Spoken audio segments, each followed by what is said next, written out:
Hi, it's Steve from PartSelect. Today we're going to show you how to change the double outlet water valve on your refrigerator. It's a really easy job. All you need is a 1/4-inch nut driver, an adjustable wrench, and a sharp knife. Let me show you how we do it. Now the first step in this repair will be to pull the refrigerator far enough forward that we can disconnect the cord. We'll also turn off the inlet water supply and disconnect that from the inlet valve. Next, we'll remove the back cover, held in place with 1/4-inch hex head screws.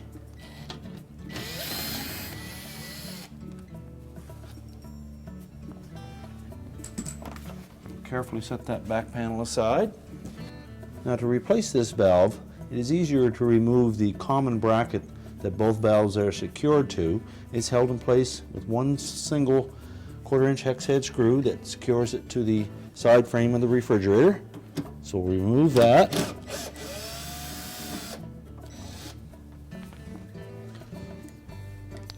Then carefully pull the valve out through. Use caution around this capillary tube. We don't want to kink that. Now before we remove the valve from the bracket, we're going to first of all disconnect the wire harnesses. And they're directly connected above the lower ones, so it's pretty hard to mix them up.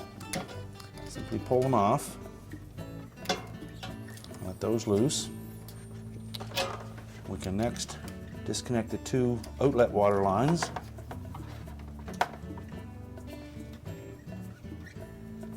Just unthread them.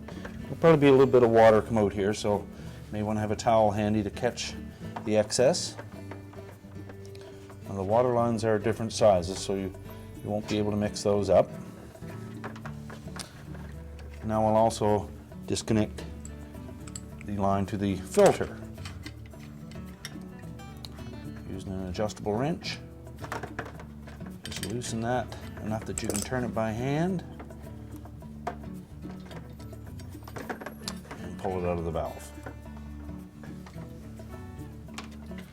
Now we can remove that single 1/4-inch screw.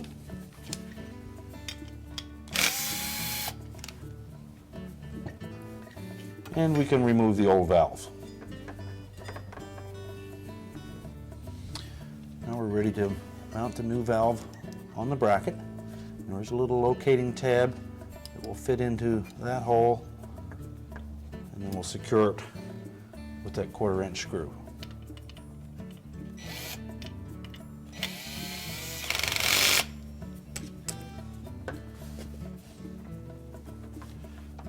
Now the new valve, you will note, has quick connect couplings on them, where the previous one had a thread-on type connector.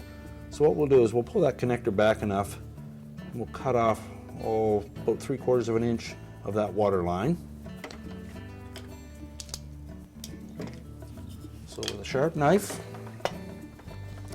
we'll simply lay that on a wooden block.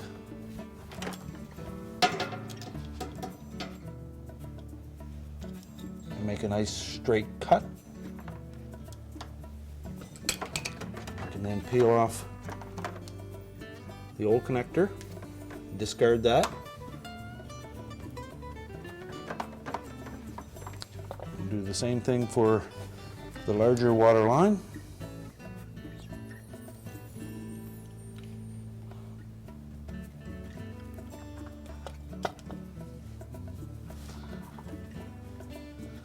And discard the old connector. Now before we reconnect the lines, we want to make sure that they're free of any tubing.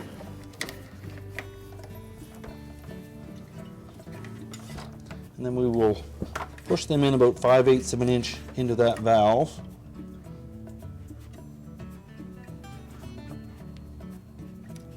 And just give an outward tug on them, make sure they're secure. Do the same thing for the smaller water line.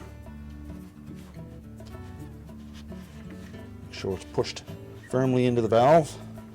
Give an outward tug, make sure it's locked in place.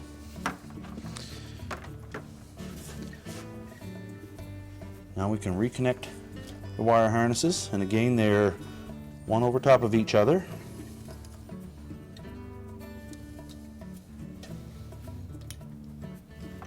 Make sure they're firmly in place.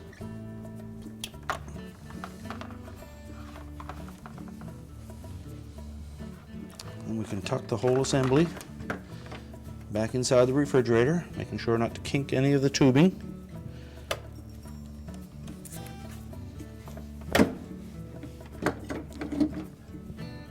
And being very careful around the capillary tube.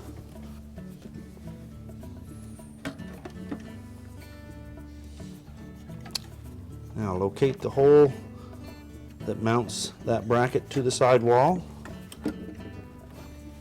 There's also a couple of cutouts in that sidewall that allow the tab to line it up.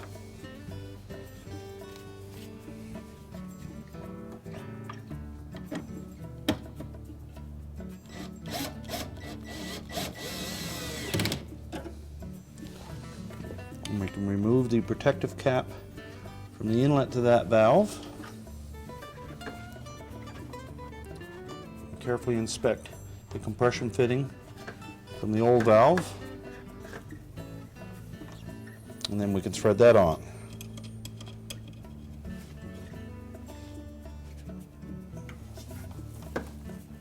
We'll tighten that in place with our adjustable wrench.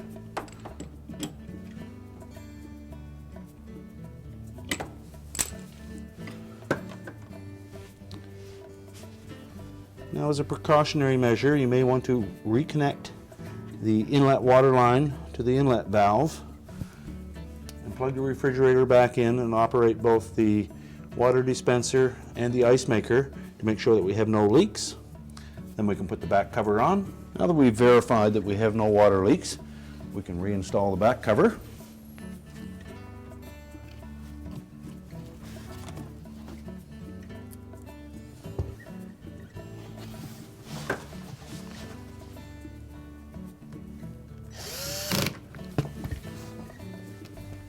It is important that the back cover be kept in place. This is crucial to the proper airflow around the condenser.